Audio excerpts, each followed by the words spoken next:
Olá, a paz do Mestre Jesus esteja conosco por esse maravilhoso universo de Deus. Nós vamos ao nosso 9º encontro sobre o livro O Céu e o Inferno. E nós vamos dar continuidade então a esse estudo, onde nós estamos, esse estudo da obra, de Allan Kardec, onde nós estamos fazendo reflexões em torno do capítulo primeiro capítulo, o futuro e o nada, que eu chamo vocês à leitura, do livro Céu e Inferno, nesse capítulo primeiro, e nessa parte aí do futuro e o nada, esse capítulo aí do futuro e o nada. E nós vamos ver do item 10 ao item 14. Nós já vimos no encontros anteriores alguns outros itens, e pelas reflexões que nós fizemos, a ideia que vai acontecer conosco depois da morte do corpo físico. Nós vamos refletir o que vai acontecer conosco depois da morte do corpo físico. E ela vai variar em função da crença de cada um, ou chamamos daquela não crença, daquele que se diz ateu, daquele que não acredita em Deus, daquele que acha que nada vai acontecer após a morte do corpo, que nós vamos cair num nada e que não haverá sobrevivência do espírito. Já temos outras ideias também, que são aquelas que vimos nos encontros passados, sobre a imersão da alma. Lembra disso? Imersão da alma num todo universal. Ou então a crença que chama panteísmo, em que cada alma, voltando após a morte, ela se une à outra e forma Deus. Cada um é um pedaço de Deus. Lembra dos nossos últimos encontros? Então, nós vamos ver que nós temos essas crenças todas, e cada uma vai trazer certa consequência na forma como nós nos comportamos na vida. Porque raciocinemos, meus irmãos, se nós achamos que nada vai acontecer após a morte, nenhum dos nossos atos sofrerá uma consequência moral, nós não vamos nos preocupar com isso, não é? Então, é o que Kardec coloca, o materialismo, a ideia materialista. Ela acaba estimulando o egoísmo.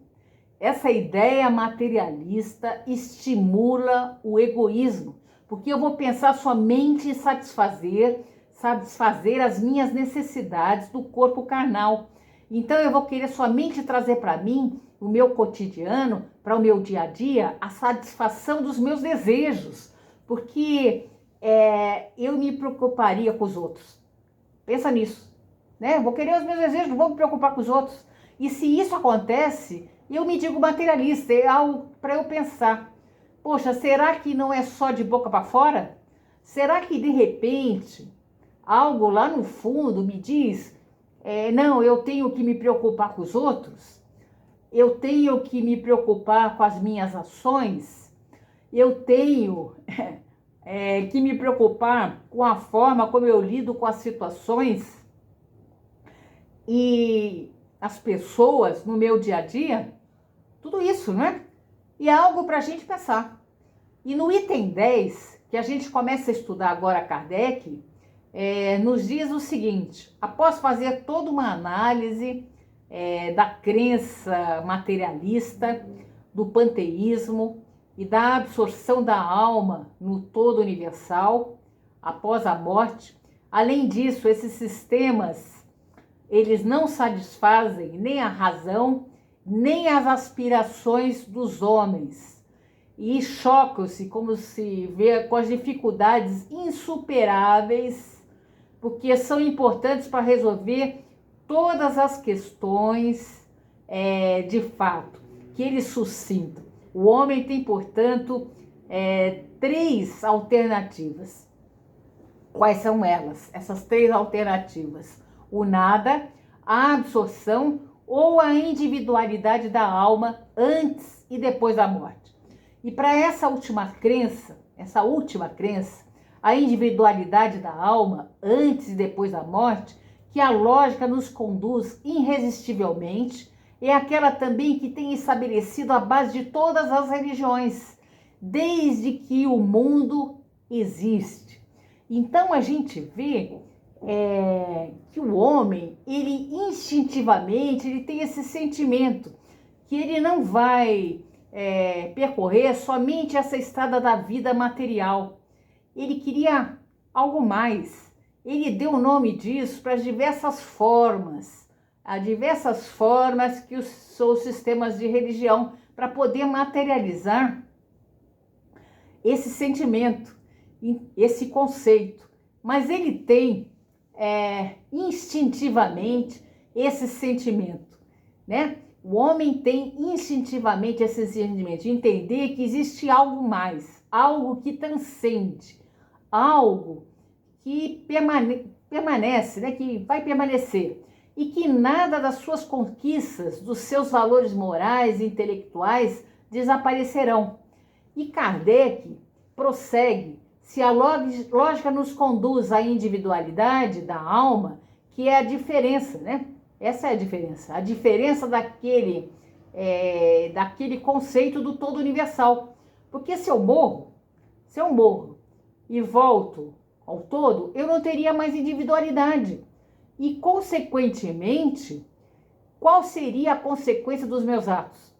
Então, se a lógica nos conduz à individualidade da alma, ela também nos leva a essa outra consequência, o destino de cada alma. Então depende de suas qualidades pessoais, porque seria, gente, olha, seria muito irracional admitir que a alma atrasada do selvagem e a do homem perverso, né, estivesse no mesmo nível da alma do sábio e do homem de bem. Segundo a justiça, cada alma deve ter a responsabilidade de seus atos. Então isso faz parte da justiça. Isso faz parte da justiça divina.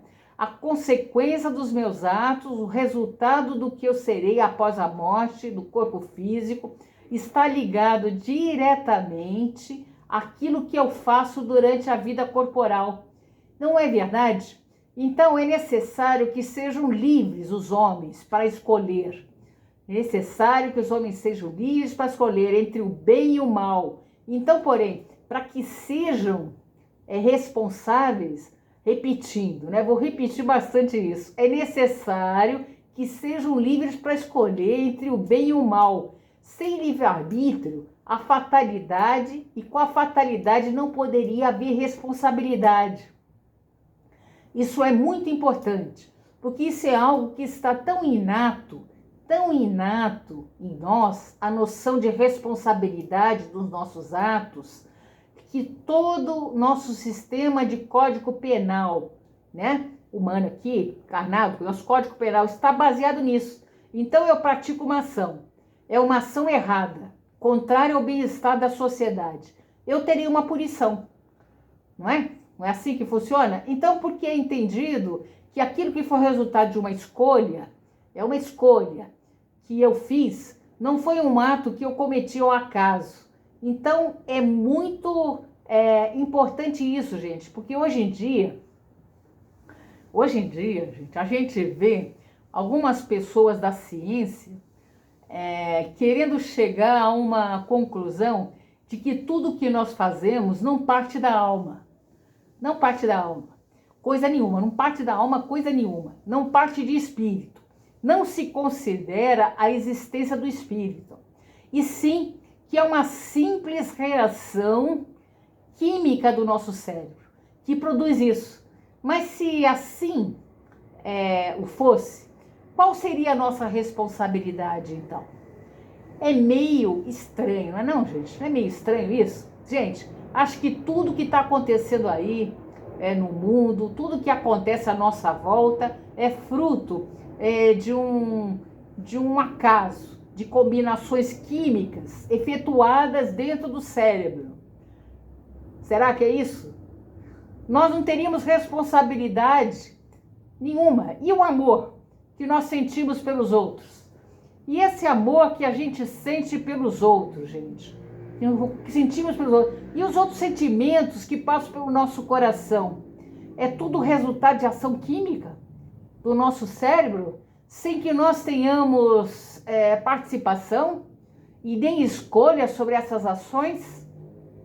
Então, o homem percebe instintivamente que não pode ser assim, não é? E Kardec continua: todas as religiões têm igualmente admitido o princípio do destino feliz ou infeliz da alma após a morte. Ou dito de outra forma, das penas e dos gozos futuros. É a mesma coisa, né? Que se resume na doutrina do céu e inferno. Essa pena, né? Doutrina de céu e inferno, que se encontra por toda parte. Porém, no que elas diferem, gente? O que elas diferem, essencialmente, é sobre a natureza dessas penas e desses gozos. E principalmente sobre as condições que podem merecer umas e outros, daí os pontos de fé contraditórios, que deram nascimento aos diferentes cultos e os deveres particulares por eles impostos para honrar a Deus. E por esse meio ganhar o céu e evitar o inferno. Então a gente vê que até mesmo da forma intuitiva, desde o início dos tempos, né? Desde o início do tempo, o homem entendendo que haverá uma continuidade da vida, né? Ele se preocupa. Poxa, mas como é que eu vou ser quando chegar do lado de lá? Eu vou ter felicidade? E começaram a criar os sistemas de céu e inferno. Sofrimento eterno, felicidade eterna. Ou não será que é diferente? Será que existe uma forma de entender melhor o que acontece do lado de lá? Né? Será que tem uma forma? Quando nós desencarnamos, meus amigos, e por isso que a doutrina espírita é uma bênção em nossa vida. É uma super de uma bênção em nossa vida, a doutrina espírita.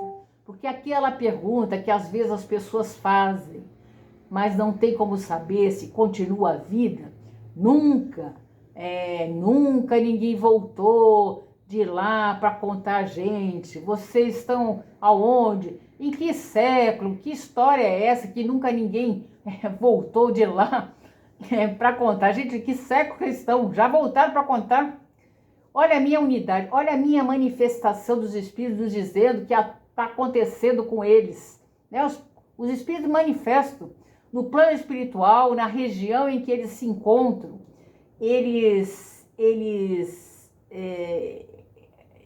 Na região que eles se encontram. Nesse livro mesmo, o inferno que estamos estudando, é um manancial de informações a respeito dos diversos estados da alma após a morte.